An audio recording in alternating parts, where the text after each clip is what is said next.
अगर भगवान भूत अधिपति भगवान शंकर का स्मरण कर कर, पंचाक्षर मंत्र का स्मरण कर कर अगर आप पूजन में बैठ रहे हैं, लक्ष्मी पूजन कर रहे हैं, तो ये पक्का है अगर हमसे कुछ त्रुटि हो भी गई तो भगवान भोलेनाथ उसको क्षमा कर दे। और माता से निवेदन करना, हे लक्ष्मी मैया, हे वैभव लक्ष्मी, हे माता अष्टलक्ष्मी, हे माँ संतान लक्ष्मी, धान्य लक्ष्मी, वैभव लक्ष्मी, प्रतिष्ठा लक्ष्मी, यश लक्ष्मी, कीर्ति लक्ष्मी, आरोग्य लक्ष्मी, संतान लक्ष्मी, हे माँ ऐसी कृपा करिए, आप हमारे घर से रुष्ट होकर ना जाइएगा। ये घर, ये परिवार, ये सब आपका सब आप, ये किसी दूसरे का नहीं। माँ पूजन करते समय माता लक्ष्मी से जरूर कहें, माँ 4 साल हो गए, 2 साल हो गए, ये 2 वर्ष जो ये कोरोना महामारी में गए हैं, ये वर्ष जो बेकार निकल गए हैं, माँ हो सकता है आप हमसे रुष्ट हो गई हो, पर आज क्षमा मांगकर अपने घर में आप प्रवेश करिए। माँ आइए हमारे घर में, आप पधारिए। महाराज कितना सुंदर संवाद है। एक साहूकार की बेटी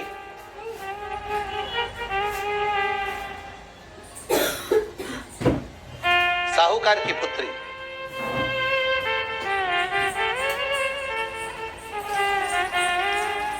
पीपल के वृक्ष के नीचे,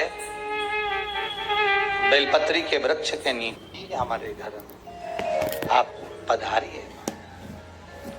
महाराज कितना सुंदर संवाद है। एक साहूकार की बेटी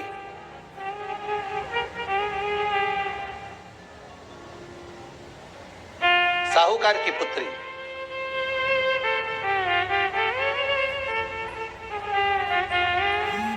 पीपल के वृक्ष के नीचे, बेलपत्री के वृक्ष के नीचे, आंवले के वृक्ष के नीचे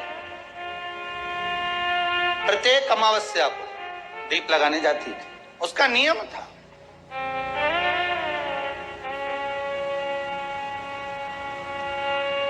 साहूकार की पुत्री प्रत्येक अमावस्या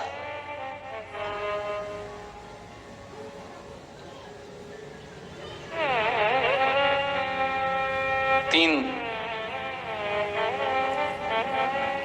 दीप, एक बेलपत्री के नीचे, एक आंवले के नीचे, एक पीपल के नीचे लगाने जाते। महाराज आज नारायण ने कृपा कर दी, और क्या कृपा करी कि आज सरस्वती, पार्वती और लक्ष्मी तीनों इन वृक्षों के नीचे जाकर विराजमान हो गए। पार्वती मैया तो पहले से ही बेलपत्री के नीचे है,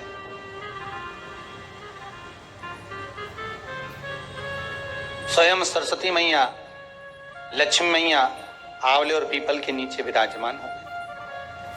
अब आज तीनों देवियों में बात हो रही है, आज तीनों देवियों में चर्चा हो रही है कि यदि आज अगर कोई दीप लगाने आया और पहला दीप जिसका लगेगा, तो ये पक्का है कि मैं लक्ष्मी उसके घर में प्रवेश करूं।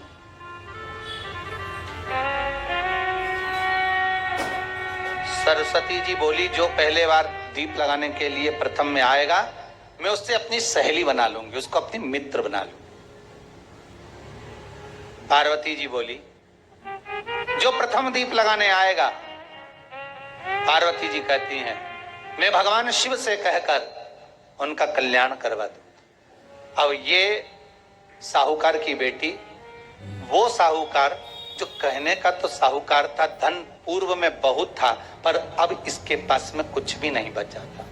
देखिए, सुख दुख तो जीवन में चलता रहता है। आज सुख है, कल दुख है, फिर दुख है, फिर सुख है, ये जीवन में चलता रहता है। भगवान ने दिया, हो सकता है पूर्व में आपके पास में खूब धन होगा, वैभव होगा, सत्ता होगी, फैक्ट्रियां भी होंगी, दुकान भी होगा, धंधा भी होगा, पानी भी होगा, सब कुछ, सारी सत्ता आपके पास में होगी, पर समय की घड़ी किसने देखी है साहब? कौन देखा घड़ी को, कौन देखा पल? इसीलिए कहते हैं ना, बार बार कहते हैं तेरा पल पल बीता जाए, मुख से जप ले नमः शिवाय, ओम नमः शिवाय। बड़ी मुश्किल से मिलता है। घड़ी पल समय नक्षत्र कब बदल जाए किसको मालूम है। आज साहूकार के जीवन में था साहूकार कहने का, पर धन नहीं था, वैभव नहीं था, सब समाप्त हो गया था। कहीं पैसा चले गया, लग गया। महाराज बेटी ने वही दीप तैयार करे। दीपावली की अमावस्या नहीं थी, पर दूसरी जो अमावस्या थी उस अमावस्या पे उसने दीप लगाया। जैसे दीप लगाया, 3 देवियों ने आवाज लगाई, अरे सखी सुनो तो। साहूकार की बेटी बोली किसकी आवाज आ रही है? अरे सखी सुनो तो। सखी ने कहा क्या बात है? आवाज आई, 3 सुंदर स्त्रियां बड़ी सुंदर युवती बनकर, सुंदर आभूषण वस्त्र पहनकर बैठी हुई थी। एक ही जगह पर तीनों बैठी हुई हैं। इसी को त्रिवेणी कहते हैं महाराज। जो त्रिवेणी का जो वृक्ष होता है उसमें 3 त्रिवेणी का जो वृक्ष होता है उसमें दिए लगाने का बड़ा महत्व होता है, तो इसी को त्रिवेणी कहते हैं। तीनों बैठी हुई थी। अब तीनों बैठी, आवाज लगाया, हम आपको सहेली बनाना चाहते, सखी बनाना चाहते, आप हमारी सहेली बनेंगी? अब इस साहूकार की बेटी को लगा ये तो बहुत पैसे वाली दिख रही है, धनपति दिख रही है, और मैं तो गरीबड़ी, और ना जाने में अगर इनकी सखी बन गई तो फिर इनको क्या मुझे देना पड़ जाए, कोई भरोसा है? इसलिए शास्त्र कहता है कि मित्र भी बनाओ तो सोच समझ कर बनाओ। मित्र भी बनाओ तो सोच समझ कर बनाना। ज्यादा धनपति मित्र बन गया तो मन में आएगा कि जब ये घर आएगा तो इसको घृत का भोजन तो कराना ही पड़ेगा, घी का भोजन तो कराना ही पड़ेगा। इसलिए मित्र भी बने तो ऐसा बने कि जो आपके सम्मुख में हो, उसको धन और वैभव से मतलब ना हो, उसको सत्ता से मतलब ना हो, आप उसको केवल आपसे मतलब, आपकी मित्रता से। साहूकार की बेटी ने कहा मैं आपको कल बताती हूं, मेरे पिताजी से पूछूंगी मैं आपको मित्र बनाऊं कि ना बनाऊं। ठीक है, चलिए घर पहुंची। पिताजी मुझे 3 सखियां मिली, एक सरस्वती है, एक पार्वती है और एक लक्ष्मी है। अच्छा, पीपल, आंवला और बेलपत्र तीनों वहां विराजमान। अच्छा, क्या कर रही हैं? सखी बनाना चाहती। पिताजी ने कहा बन जाओ सखी, सखी बनने में दिक्कत क्या है, बनो। अब